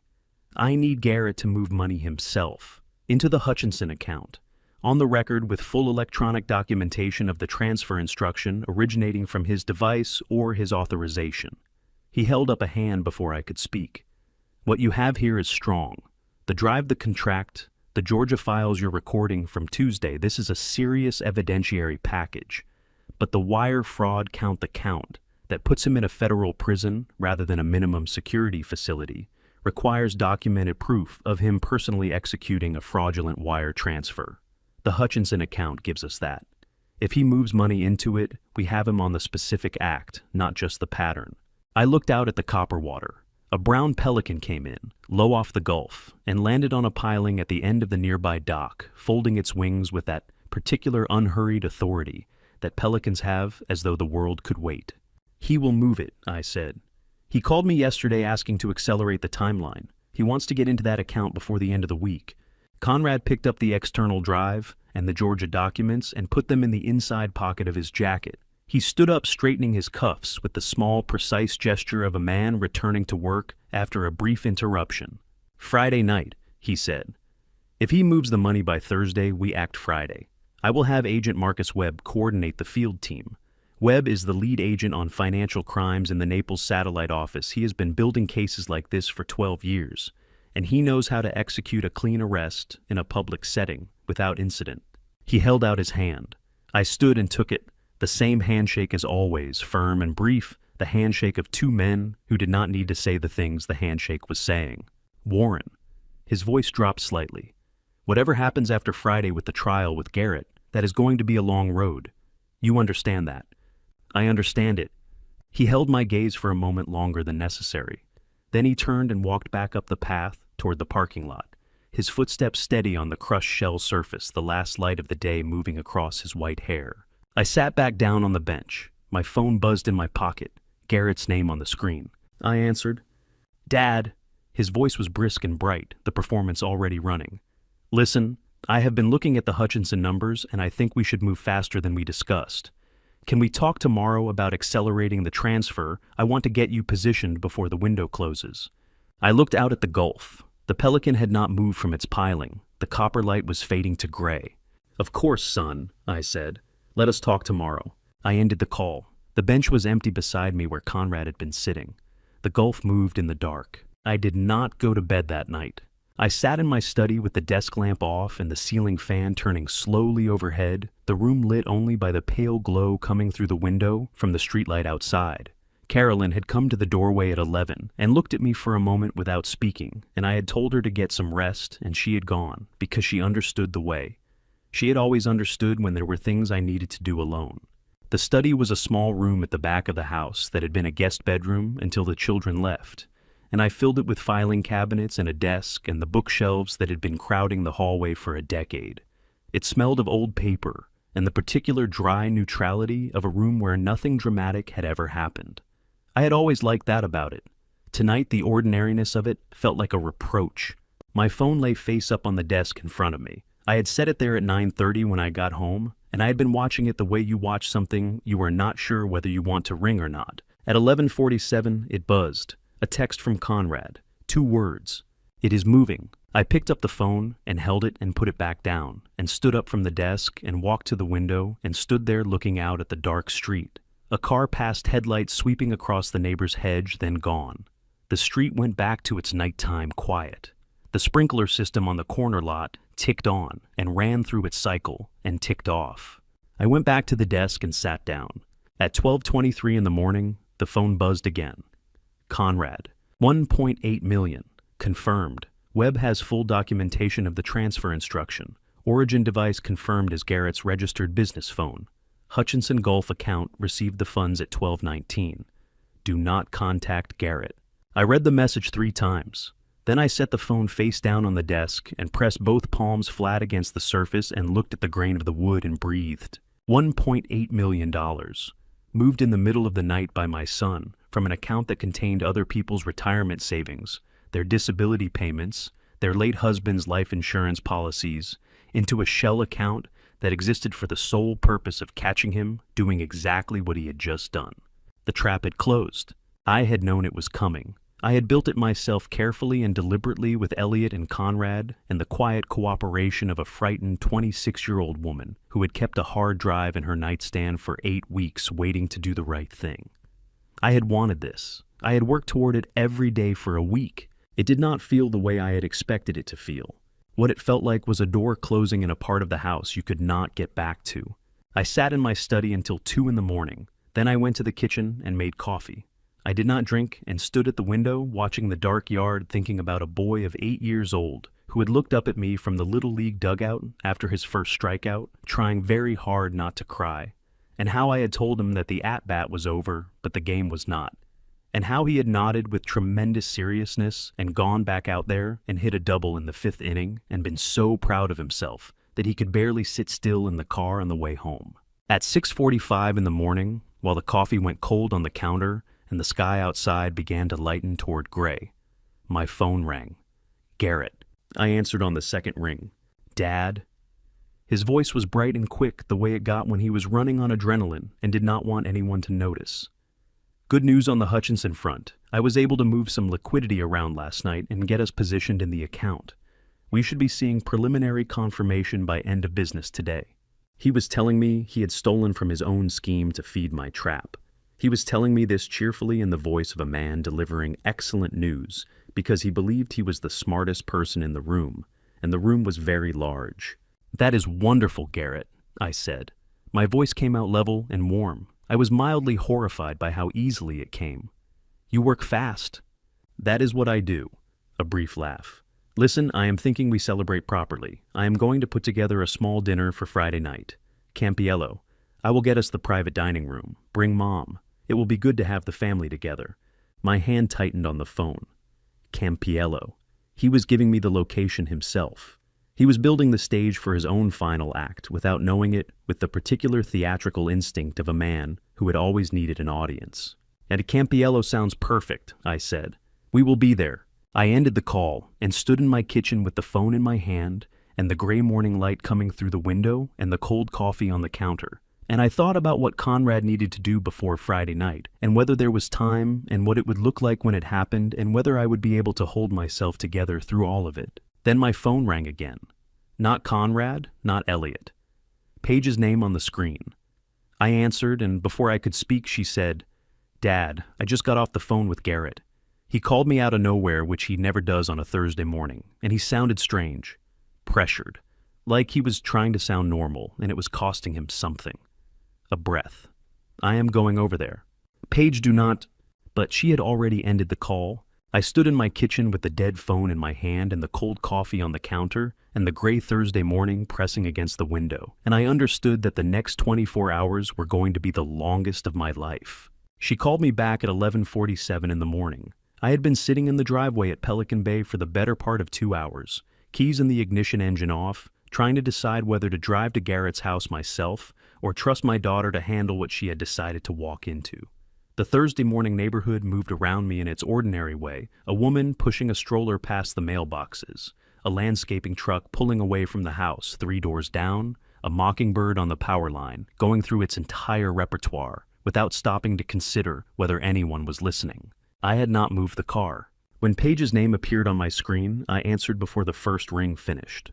"Tell me," I said. She exhaled a long, controlled breath, the kind that follows something that has cost a great deal to hold together. "I am in my car 2 blocks from their house. Give me a second." I waited. I heard her take another breath, steadier this time. Then she started talking. She had arrived at Garrett's house on Port Royal Drive at 9:15. Vivian's white SUV was gone from the driveway Garrett had told her the previous night in that strange, pressured phone call that Vivian had a spa appointment until noon. Paige had gone to the front door, and Garrett had answered within 30 seconds, which told her he had been watching for her. He had looked, she said, like a man who had not slept. His shirt was wrinkled and his eyes were red at the rims, and he had the specific frantic energy of someone who has been alone with a bad decision for too many hours and is starting to understand its full dimensions. He had let her in without a word. They had sat in the kitchen, the same vast gleaming kitchen I had admired 4 nights ago, and Garrett had poured coffee with hands that were not entirely steady and set the mug in front of her without asking whether she wanted it. "Garrett," Paige had said to him, keeping her voice as level as she could manage, "I know what has been happening. Dad knows. The FBI knows. Not everything yet, but enough." She had leaned forward across the island counter. "If you go to the U.S. Attorney's office voluntarily today and offer to cooperate fully, your attorney can negotiate a cooperation agreement before charges are formally filed. That changes everything about your exposure. It changes the charges, the sentencing range, the facility. Everything." Her voice had dropped. "But you have to do it today, not Friday. Today. Because after tonight there is no version of this where you get to walk in. They come for you." Garrett had set his mug down. He had stared at the counter surface for a long time, and Paige had watched his face go through something she described to me as the expression of a man standing at a door he has been afraid to open for years, reaching for the handle and almost gripping it. "She will destroy everything," he had said. His voice had come out raw and low, the voice of someone who had been talking himself out of this moment for a very long time. "If I go in, she goes in. And if she goes in angry, she will take everything down with her. She has documentation that could implicate people I care about." He had looked at Paige directly. "People like you. Like Mom." Paige's jaw had tightened. "Garrett, I know about Georgia. I know about Victoria Mercer. Dad has the documents. Whatever she thinks she is holding over the family, it is already in the right hands." She had pressed her palms flat on the counter the way she did when she needed to hold something steady from the outside, because the inside was not cooperating. "She does not have as much power as she has convinced you she does. She never did. Something had moved across Garrett's face then. Not relief exactly, something rawer than relief, something that looked like a man seeing daylight for the first time after a very long time underground. His chin had trembled, his eyes had gone bright and wet. He had opened his mouth, and then they had both heard the sound of a key in the front door. Vivienne had come home 40 minutes early. She had walked into the kitchen and taken in the scene, Paige at the island, Garrett across from her, the untouched coffee, the particular quality of silence that follows an important conversation in approximately 3 seconds. Her green eyes had moved from Paige to Garrett and back to Paige, and her face had not changed at all. Not a flicker, not a degree of temperature. The face of a woman who had been in rooms like this before and knew exactly what they meant and had already decided what to do about them. She had set her handbag on the counter with the deliberate quiet of someone who wanted to demonstrate that nothing in the room alarmed her. Then she had looked at Garrett, just looked at him. No words, no gesture, just the look, the specific calibrated look that Paige described to me as the look of someone who owns something and was reminding it of that fact. Garrett had straightened up from the counter. The brightness had gone out of his eyes. His shoulders had settled back into the posture I had seen at that party a week ago, the practiced ease of a man performing confidence he did not feel. "You should probably get going, Paige," he had said. His voice had come out flat and careful. "I have calls this afternoon." Paige had stood up slowly. She had looked at her brother for a long moment at the set of his jaw, and the redness still around his eyes and the careful blankness of his expression. And she had felt, she told me, the specific grief of watching someone choose the cage they know over the door they are afraid of. She had picked up her purse. She had walked to the front door. At the threshold she had turned back once, but Garrett was not looking at her. He was looking at Vivienne, and Vivienne was looking at something on her phone with the serene inattention of a woman who had already moved on to the next thing. Paige's voice on the phone was steady when she finished telling me all of this, but only just. The steadiness was costing her something I could hear in the spaces between her sentences. "He was going to do it, Dad," she said. "He was right there." And then she walked in, and it was like watching someone blow out a candle. A short, tight breath. "He is not going to stop. Whatever chance he had to choose differently, it is gone now." Her voice hardened into something that sounded less like anger and more like grief that had nowhere left to go. "Do what you have to do tonight, please." I sat in my car in the Pelican Bay driveway with the phone pressed against my ear long after she had ended the call. The Mockingbird on the power line was still going. The landscaping truck was long gone. The woman with the stroller had turned the corner and disappeared. Tonight, I thought. It ends tonight. Before I went inside, I made one more call. Howard answered on the second ring, his voice carrying the easy warmth of a man with nowhere pressing to be on a Friday evening. I told him Garrett was hosting a small celebratory dinner at Campiello and had asked me to extend a personal invitation. Howard said he would not miss it for the world.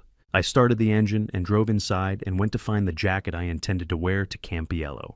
Before I tell you what happened that Friday night at Campiello, comment 14 below so I know you are still here, because everything we spent weeks building was about to come down in a single hour, and I do not want you to miss it. One reminder: some details in this story are fictional shaped to carry the lesson more clearly. What this story is trying to say, however, that part is completely worth staying for. I arrived at Campiello at 7:15 and asked for the corner table that Conrad had reserved 3 days ago under the name Hutchinson. The hostess, a young woman in a black dress who had the practiced warmth of someone very good at her job, led me through the main dining room without a second glance, which was exactly what I needed. Campiello on a Friday evening in March was everything Naples does best when it is not thinking about it. Amber candlelight on white tablecloths, the low, confident hum of a room full of people who had nowhere they needed to be, the smell of good olive oil and wood-fired bread and something with lemon and capers coming from the kitchen, a piano playing something instrumental in the back corner, unhurried and unobtrusive. Carolyn and I had come here for our 10th anniversary and our 20th in the year. Paige graduated from college, and I had always loved the way the room made you feel like the evening was going to be long enough for everything you needed to say. Tonight I could not have said anything if my life depended on it. I sat with my back to the wall and ordered a sparkling water and checked my phone. A message from Conrad sent 40 minutes earlier. Webb and 2 agents in position in the parking structure on 3rd Street South. Entry on my signal. Arrest warrant signed by U.S. Magistrate Judge Patricia Holloway, Middle District of Florida, covering both Garrett Allen Holt and Vivienne Marie Holt, née Cross. Charges to be read on site. I put the phone in my jacket pocket and looked at the door. Howard Beale came in at 7:40, spotted me immediately, and crossed the room with the broad, comfortable stride of a man who had been told this was a celebration dinner and intended to celebrate. He was wearing a sport coat that was slightly too large for him, and carrying the good-natured enthusiasm of someone who genuinely liked Garrett and had no idea what the evening was going to become. He pulled out the chair across from me and sat down and flagged the waiter with the ease of a man who had been coming to Campiello for years. "Warren," he clapped me on the arm. "Hell of a thing, isn't it, your boy throwing a dinner like this on a Friday? You raised him right." "Thank you, Howard," I said.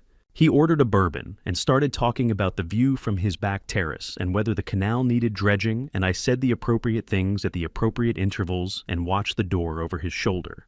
Howard Beale was a decent man who had moved next door to my son by coincidence and been drawn into Garrett's orbit by proximity and goodwill, and the natural human tendency to like people who seemed successful.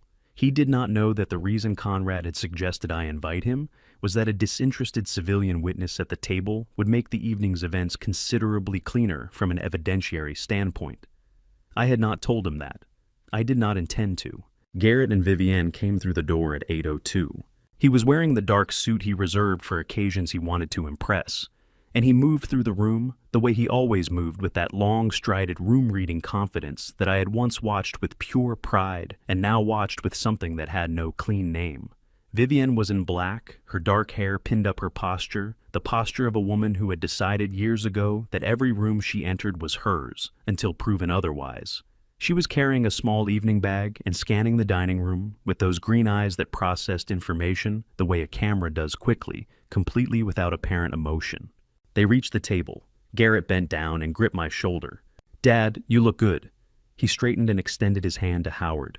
"Howard, glad you could make it. Sit down, everyone. This is going to be a good night." He meant it. That was the thing that struck me as I watched him settle into his chair and reach for the wine list. With the easy authority of a man in his own element, he genuinely meant it. Whatever calculations were running underneath the performance, whatever pressure he was managing from Vivienne's discovery of the missing funds and his midnight transfer, and the narrowing window of the scheme he had been running, none of it reached the surface. The surface was all warmth and occasion and the particular brightness of a man who believed he had solved his problems.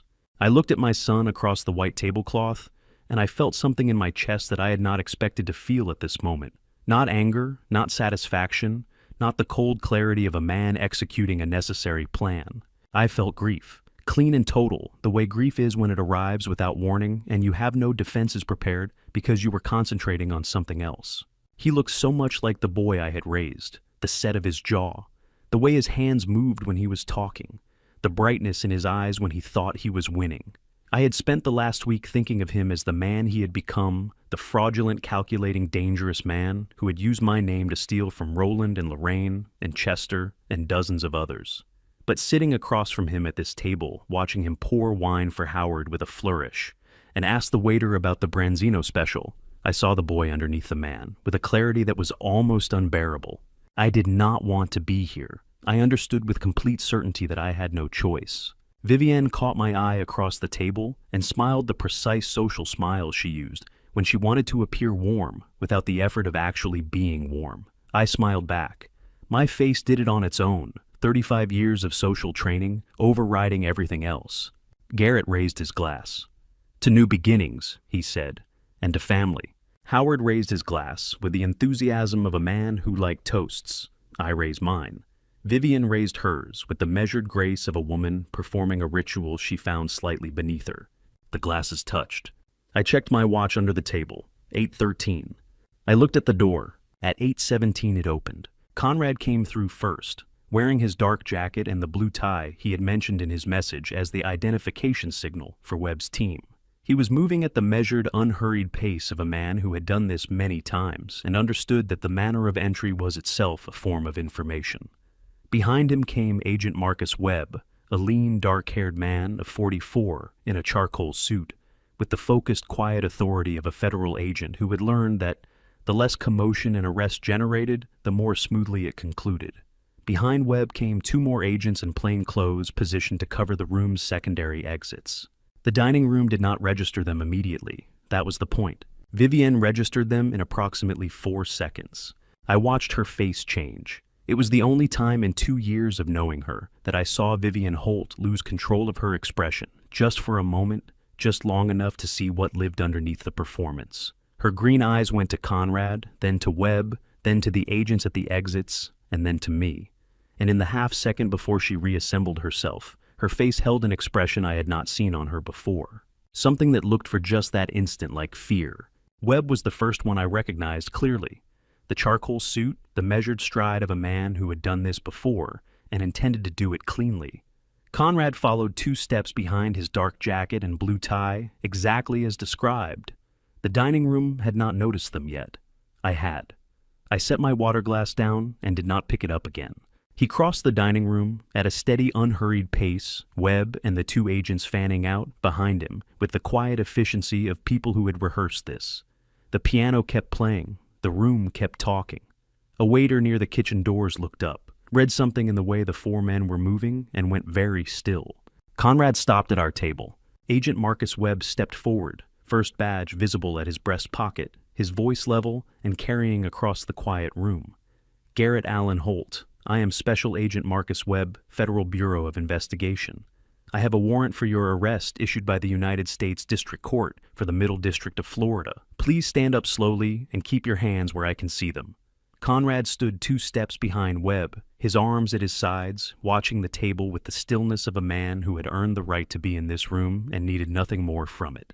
The dining room went silent, the way rooms go silent when something happens that no one has a script for, not all at once but in a spreading wave, table by table, conversation by conversation, until the only sound was the piano, which played 2 more bars before the pianist noticed and stopped. Garrett did not move for a full 3 seconds. He sat with his wine glass still raised slightly from the toast, his face cycling through expressions so quickly I could not name them individually: confusion, disbelief, calculation. And underneath all of it, the beginning of something that looked like the collapse of a structure that had been under pressure for a very long time. Then he stood up. His chair scraped back against the tile floor with a sound that seemed enormous in the silence. "This is a mistake," he said. His voice came out controlled, almost professional. "I want my attorney present before anyone says anything." "You have that right," Conrad said. "Agent Webb will advise you of your full rights momentarily."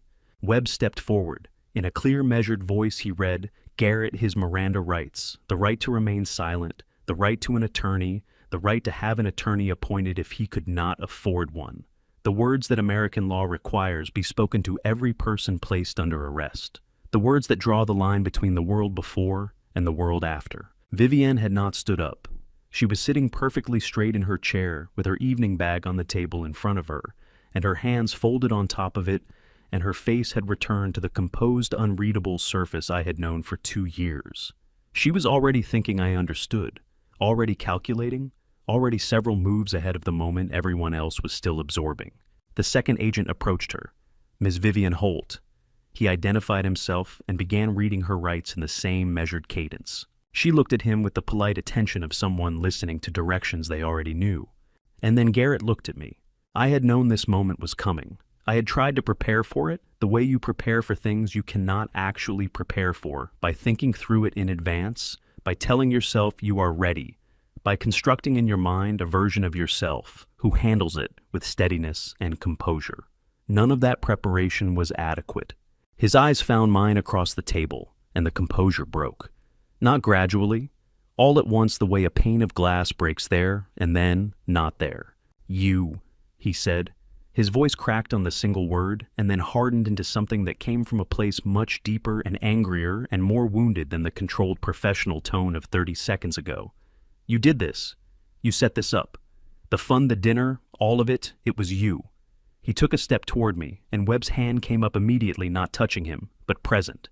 Garrett's voice rose raw and ragged now, filling the silent room. "Tell them, Dad. Tell them you were involved. Tell them the Hutchinson account was your idea. Tell them you knew what I was doing, and you approved it because you wanted a cut. Tell them." His voice had gone to a place I had not heard it go since he was 15 years old, and we had fought about something I no longer remembered, and he had stood in the kitchen doorway and shouted at me with everything he had because he was furious and frightened and did not know another way to be both at once. I reached into my jacket pocket. I took out my phone. I found the recording from Tuesday's lunch at this same restaurant, and I pressed play, and I set the phone on the white tablecloth between us. His own voice came out of the speaker, clear and unhesitating in the amber-lit dining room. I want to be honest with you. That structure you're describing, it's a very attractive structure. Bob has good instincts, if he's been in it 3 years, with consistent returns. And Dad, if you're serious about moving on, this let me know, before you do anything. I might be able to streamline the process. I have relationships with a few of the custodial banks that handle these placements.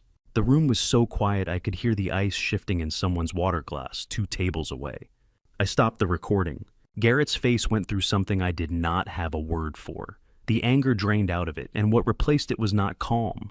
It was the specific devastating blankness of a man who has just heard the floor give way beneath him, and not yet processed what that means for the fall. Vivienne had not reacted.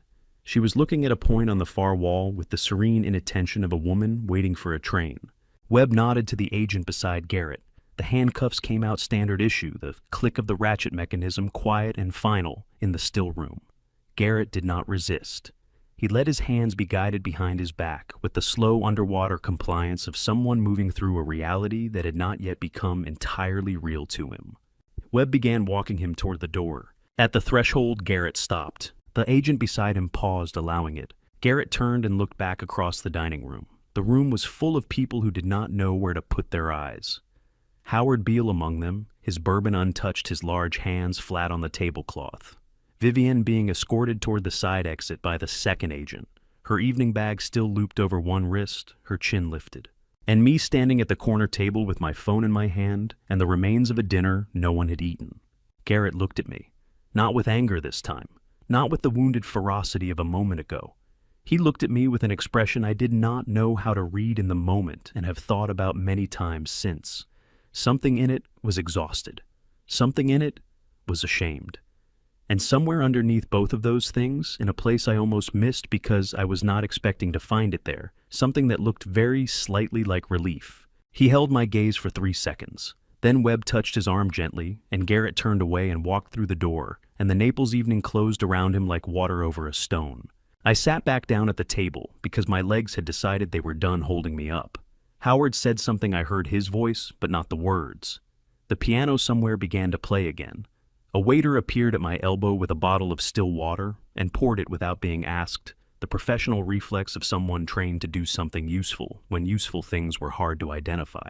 I picked up my phone from the tablecloth and put it back in my jacket pocket. Then I sat in Campiello with the candles burning down and the room slowly, carefully returning to its ordinary noise around me, and the only thing I could think was that I had to call Carolyn. The Naples Daily News ran the story at 6:03 Saturday morning. Carolyn was already at the kitchen table with her phone when I came downstairs at 6:15, reading it the way you read something you already know is true, but spent a long time hoping was not. She looked up. Her face was not the face of a woman who had slept. Nora wrote it, she said, setting the phone face down on the table. It is accurate. I poured 2 cups of coffee and sat across from her.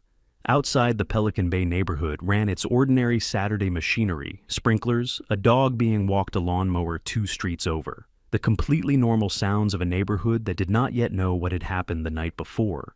"Now, how are you feeling?" I asked. She wrapped both hands around her mug. Her jaw worked slightly the way it did when thoughts were not yet ready to be words. "I do not know," she said.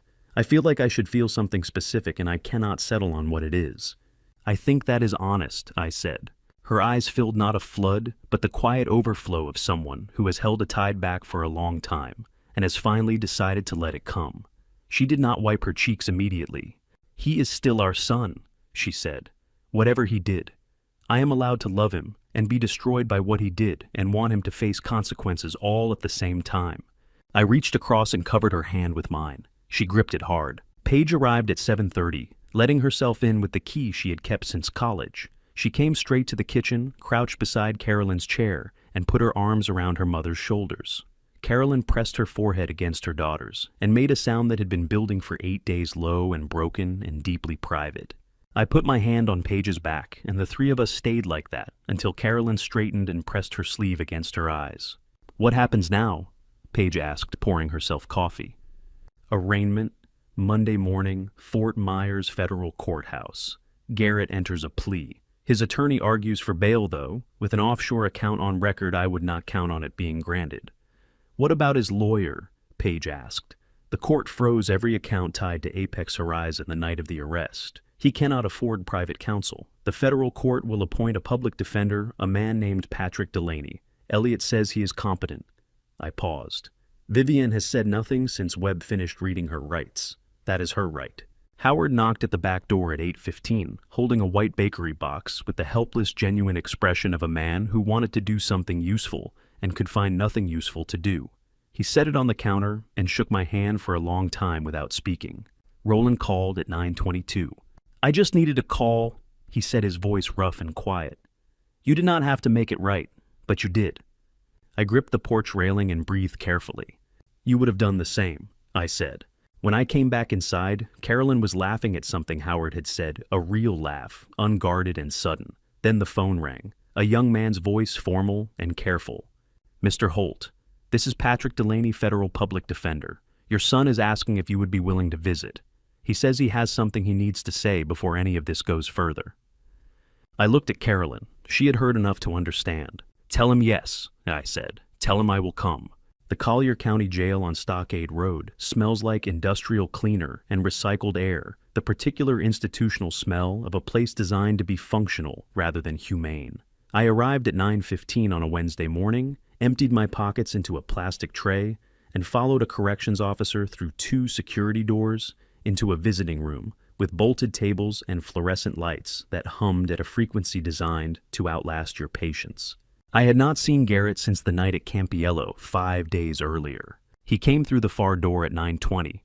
Gray facility clothes, unshaved jaw, dark hair uncombed. Without the expensive watch and the confident stride, he looked younger than 33. He sat across from me, placed both hands flat on the table, and looked at them for a long moment before he looked up. "I did not think you would come," he said. "I told your attorney I would," I said. "I keep my word." That landed. His jaw tightened and his eyes dropped briefly before coming back to mine. "I need to say something before you do." His voice was steady in the careful way of a man managing something large and close. 3 years ago, I still could have walked away. The damage was reversible. I chose not to walk away, and I am not going to blame Vivian for everything, because that would be another lie. He pressed his hands harder against the table. "But I need you to understand what it meant to be 29 years old and have someone tell you quietly over dinner, very quietly, that she knew about a mistake you made at 24, and that the only path forward was through her." His voice dropped. "I was a coward. I chose the path that cost other people instead of the path that cost me." I let him finish. I had promised to do that. When he stopped, the light hummed above us. "Why did you stop the recording where you stopped it?" he asked. "At Campiello. You could have said more." "Because I needed them to hear your voice," I said. "Not mine. Your voice, so there was no version of events where the truth could be disputed. I played exactly what was necessary, nothing more." His shoulders gave way. His hands came up and covered his face, and a sound came out of him that I had not heard since he was a child, the sound of someone who has run out of the strength to hold himself together. I did not reach across the table. I stayed present and let him finish, because sometimes that is everything a father has left to offer. When he straightened up, voice hoarse, eyes swollen, he said, "Tell Mom, I am sorry. Not about the case. She will know what I mean." I stood. I picked up my visitor's pass. I looked at my son one last time, his gray shirt, his open hands, his red-rimmed eyes, and then I walked to the door. Behind me, barely above a whisper, he said it. "Dad, I am glad it was you." The drive down I-75 from Naples to Fort Myers takes 31 minutes on a clear morning. I had made it dozens of times, trade conventions, golf tournaments, a retirement dinner on Cleveland Avenue, where nobody talked about their children doing anything wrong. I had never once made it for this. Carolyn did not speak until we reached the Caloosahatchee Bridge. She pressed her palm flat against the window glass, watching the water spread wide and silver beneath the sky. The bridge was long, and the river below it was moving slowly, the way rivers move on mornings that do not know they are supposed to feel different from any other. "I keep thinking I should have said something sooner," she said. "Not at the party, before. When I signed that paper and felt wrong about it and told myself I was being foolish. You were not being foolish, you were being a mother. She pulled her hand back from the glass. That is not the same as being right. She was correct. We both knew it, and knowing it together was the only thing we had to offer each other that morning. The Lee County Federal Courthouse on First Street was full in the particular way that difficult days fill rooms not with noise, but with the weight of people who have come somewhere they did not want to come, because the alternative was staying home and pretending. Paige sat 2 rows behind us and reached forward to squeeze Carolyn's shoulder without a word. Roland Chambers sat near the aisle back, straight hands on his knees, the posture of a man who had survived harder mornings than this one and intended to survive this one too. Beside him was Chester Braddock, 68 years old, Army veteran, $180,000 gone. He had driven up from Naples alone, which told me everything about the kind of man he was. Lorraine Beckett had taken a seat near the back with Dolores Marsh, who had driven her from East Naples and refused to let her come alone. I had not expected Lorraine to be here. When I caught her eye across the gallery, she gave me a single small nod. The nod of someone who had decided that bearing witness was the last thing she could do for Frank Beckett's 28 years of payments. Conrad Yates sat on the prosecution side, hands folded, watching the room the way men watch rooms when they have spent 30 years learning what to look for. Agent Marcus Webb stood near the side door, shoulders squared, the same composed stillness he had carried into Camp Yellow 14 months earlier. Elliot Marsh was in the row directly behind the prosecution table, a yellow legal pad on his knee that he did not write on. Garrett was brought in at 9:12 in the gray suit Carolyn had arranged through Patrick Delaney 2 weeks earlier, when it had become clear that the facility clothes would not do for this. He had lost weight. His face was the face of a man who had spent 14 months learning the distance between the person he had shown the world and the person underneath, and who had somewhere in that distance finally stopped pretending the two were the same. He did not look at me when he came in. He looked at his hands and then at the floor, and then at Patrick Delaney beside him, and I understood that this was not avoidance. It was the specific discipline of a man trying very hard to hold himself together in a room full of people he had harmed. Vivian crossed the court, used her birth name, throughout which I had learned from Elliot was standard practice when a legal name change was part of the documented pattern of fraud entered from the adjacent door, without looking toward our row. Her attorney, a woman in a dark suit who had spent the preceding 14 months filing every available motion and finding none of them sufficient, sat very still beside her. Vivian's posture was what it had always been, composed exact the posture of a woman who had decided long ago that the world would read whatever she chose to show it. I looked at her for the last time, with the detached clarity of someone who had spent 14 months understanding her completely, and then I looked away. The Honorable Sandra Briggs read the sentences with the care of someone who understood that her words would follow everyone in the room for the rest of their lives and who intended them to be accurate rather than theatrical. Garrett Warren, Holt 2 counts, wire fraud, 1 count. Securities fraud, 1 count. Elder, financial abuse, full cooperation with federal investigators, thoroughly documented. 6 years, 11 months, federal custody with good conduct credit, applicable under federal guidelines. Full restitution of $4.7 million to be distributed pro rata across all verified victims, with the first disbursement within 90 days of the judgment order. Garrett nodded once as if confirming something he had already made peace with and did not need to hear twice. His shoulders settled slightly, not with relief exactly, but with the specific quiet of a man for whom uncertainty has finally ended, even if what replaced it is hard. Vivian Cross, 4 counts, wire fraud, 2 counts, securities fraud, 1 count, elder financial abuse, 1 count, obstruction of justice. No cooperation offered at any stage of the proceedings. 17 years federal custody. Full restitution jointly and severally liable with co-defendant. The gallery did not erupt. It exhaled a long collective exhale, the sound of a room full of people releasing something they had been holding since a Friday night party on Port Royal Drive more than a year ago. On the courthouse steps, Roland took my hand in both of his. His grip was the same grip it had always been, the handshake from Fort Bragg, the one that meant more than a handshake. "It does not bring it back," he said, "but it counts for something that you stood where you stood." Chester said nothing. He looked at me in a way that said everything words would have crowded out the specific look of a man who has faced enough hard things in his life to know that some of them get faced honestly, and some of them do not, and that this one had. Lorraine held my hand for a moment at the bottom of the steps. She did not cry. She had not cried once in all the times I had spoken with her over the preceding year, and I had come to understand that this was not hardness, but something else, the particular composure of someone who has already done their grieving and decided that what comes after grief is simply living. Frank would have been glad there were still people like you, she said. I did not know how to receive that. I thanked her and felt the weight of it settle somewhere deep and permanent, the way certain things settle when you understand they will not move again. Carolyn found me at the car. Paige stood beside her with her arm around her mother's shoulders, her jaw set and her eyes wet in the way they got when she was feeling something she had decided not to name out loud. The three of us stood in the courthouse parking lot for a moment, saying nothing. And then we got in the car and drove north on I-75, without the radio on, watching the Caloosahatchee fall behind us and the flat green expanse of South Florida open ahead, ordinary, enormous, entirely unchanged, the way the world continues after the things that alter you completely. I have carried this family story longer than I expected. There were signs I chose not to read, moments where I told myself a father's instinct was just anxiety.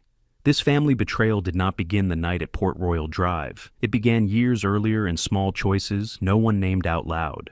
My personal belief, as a man who carries his faith quietly, is that God does not ask us to be perfect fathers. He asks us to be honest ones.